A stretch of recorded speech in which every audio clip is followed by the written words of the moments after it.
Saya Zainuddin Maliki siap bersama Aisyah membangun masyarakat penuh karunia.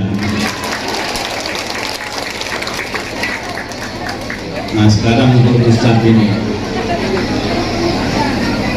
di meja tersedia duren, nasi rajungan dan irisan buah.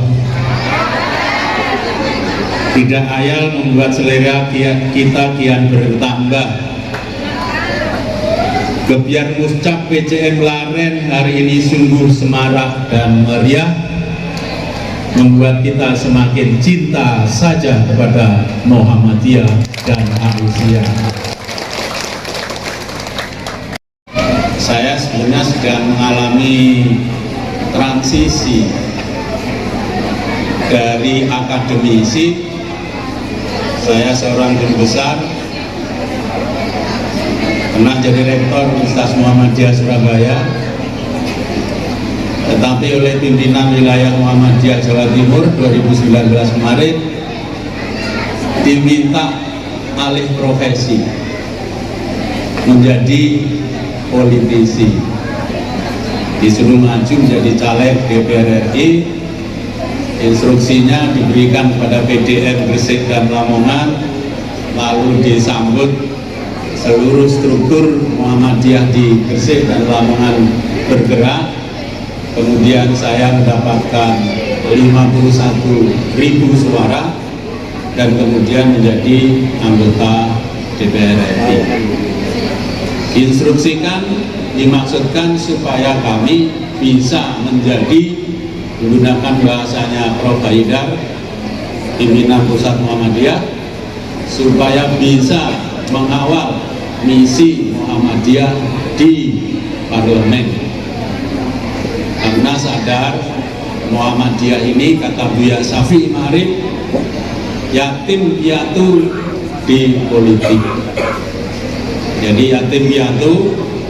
Dan setelah saya menjadi anggota DPR, merasakan sebagai yatim piatu itu, jumlah kader Muhammadiyah yang di parlemen itu bisa dihitung hanya dengan jari. Berbeda dengan saudara-saudara kita yang dari Nahdien, Pak MWC ada di sini, banyak kader atau kader-kader politik dari Nahdien.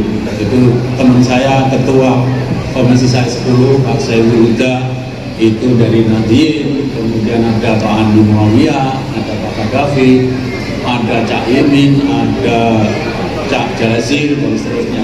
Nyebut sampai kesulitan karena banyaknya. Nah, kalau Muhammadiyah itu di DPR RI yang bisa disebut sekarang ini ya Zainuddin Maliki, kemudian Pak Saleh Gaulai. Pak Saleh itu mantan Ketua Umum PP Pemuda Muhammadiyah. Nah, lumayan kalau di kabupaten itu masih ada anggota DPR yang dari Muhammadiyah. Antara lain yang baru datang itu Pak Husnul Hakim, itu adalah Wakil Ketua DPRD Kabupaten Lamongan. Tapi di tingkat nasional kita merasakan yatim piatu dalam politik. Kalau undang-undang tidak dikawal, bisa muncul DPR gedok undang-undang yang bisa mengancam eksistensi Muhammadiyah. Dan itu pernah terjadi. Tahun 2009 DPR mengesahkan undang-undang rumah sakit, Undang-Undang Nomor 44 Tahun 2009. Mudah-mudahan pasal yang kedua ini tidak hilang. Kalau hilang, kita akan terancam dan kita akan menggugat ke MK sekali lagi. Jadi mudah-mudahan pasal yang berbunyi organisasi atau rumah sakit yang sudah dikelola oleh organisasi non-profit seperti yang dikelola oleh Muhammadiyah itu tidak diberlakukan dengan pasal yang baru. Ini salah satu contoh saja, masih banyak contoh yang kita harus mengawalnya. Tapi kita adalah minoritas. Meskipun minoritas karena saya merasa menjadi anggota DPR diperintah oleh pimpinan wilayah Muhammadiyah, maka tugas saya di DPR adalah mengawal seperti yang disampaikan Pak Muntolib tadi, mengawal banyak kepentingan Muhammadiyah, mulai kepentingan Muhammadiyah di Laren, khususnya di Keduyung, sampai seluruh kepentingan Muhammadiyah yang menjadi tanggung jawab pimpinan pusat Muhammadiyah. Di Laren ini, Pak Yarin ya, tadi saya diajak untuk ke pinggir sungai. Saya ingin tahu tahun 2018 kemarin saya ke sini, itu ruang mana, ruang diniahnya itu, pojok itu. Jadi tembok yang belakangan ini di bawahnya itu digerus sungai Bengawan. Alhamdulillah kami mintakan anggaran ke Bu Hovifah. Waktu itu Bu Hovifah baru terpilih jadi gubernur, tapi karena saya dianggap yang paling berani pasang badan mengawal Bu Hovifah, saya diberi ucapan terima kasih. Salah satu ucapan terima kasihnya kami sampaikan ke Pak Masrohin, hampir 1 miliar waktu itu, untuk menanggulangi tanggul yang mau mengerus pojok madrasah diniyah sebelah itu. Alhamdulillah. Kemudian 1 miliar Pak Muntolib kebagian, bukan untuk kantongnya Pak Muntolib, tapi untuk rumah sakit Babat Lamongan. Jadi dapat bagian 1 miliar waktu itu. Masih banyak lagi kalau saya sebut. Tapi inilah politik dan Muhammadiyah itu beda ya.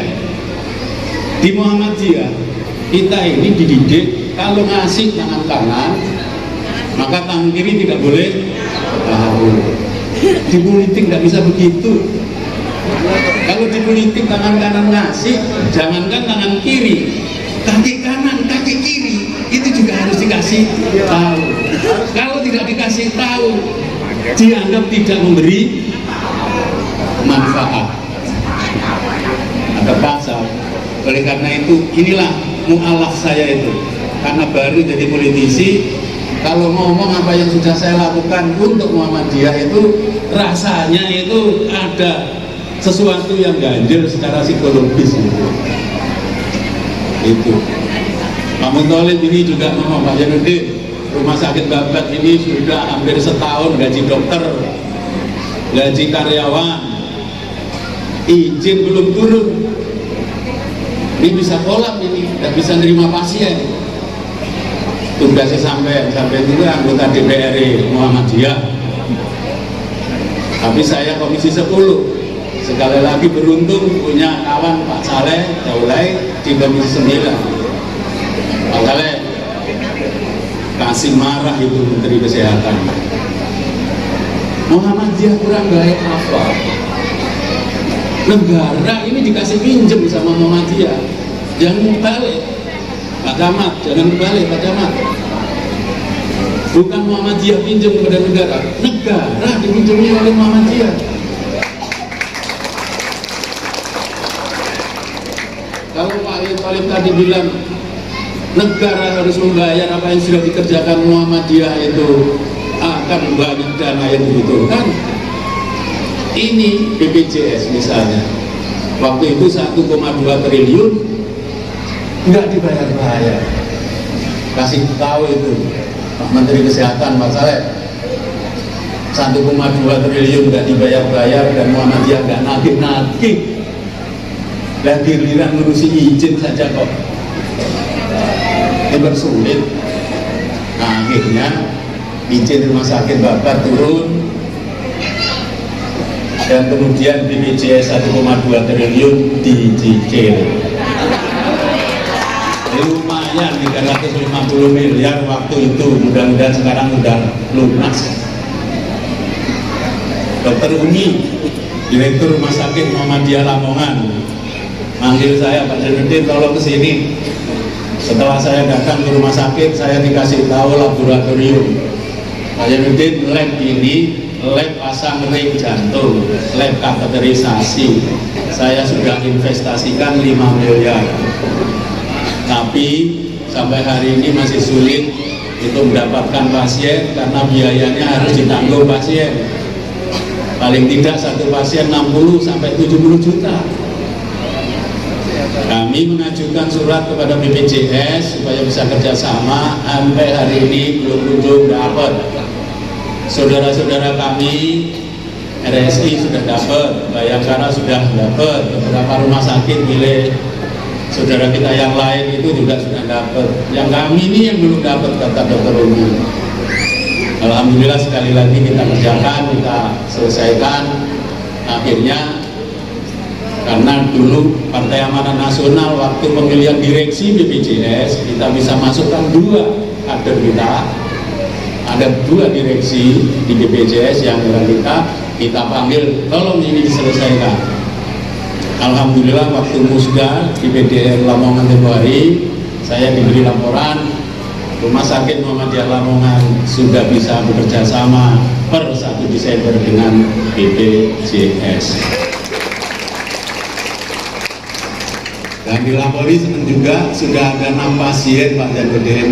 Jadi 1 Desember sudah turun kerjasamanya, akhir Desember sudah 86 pasien.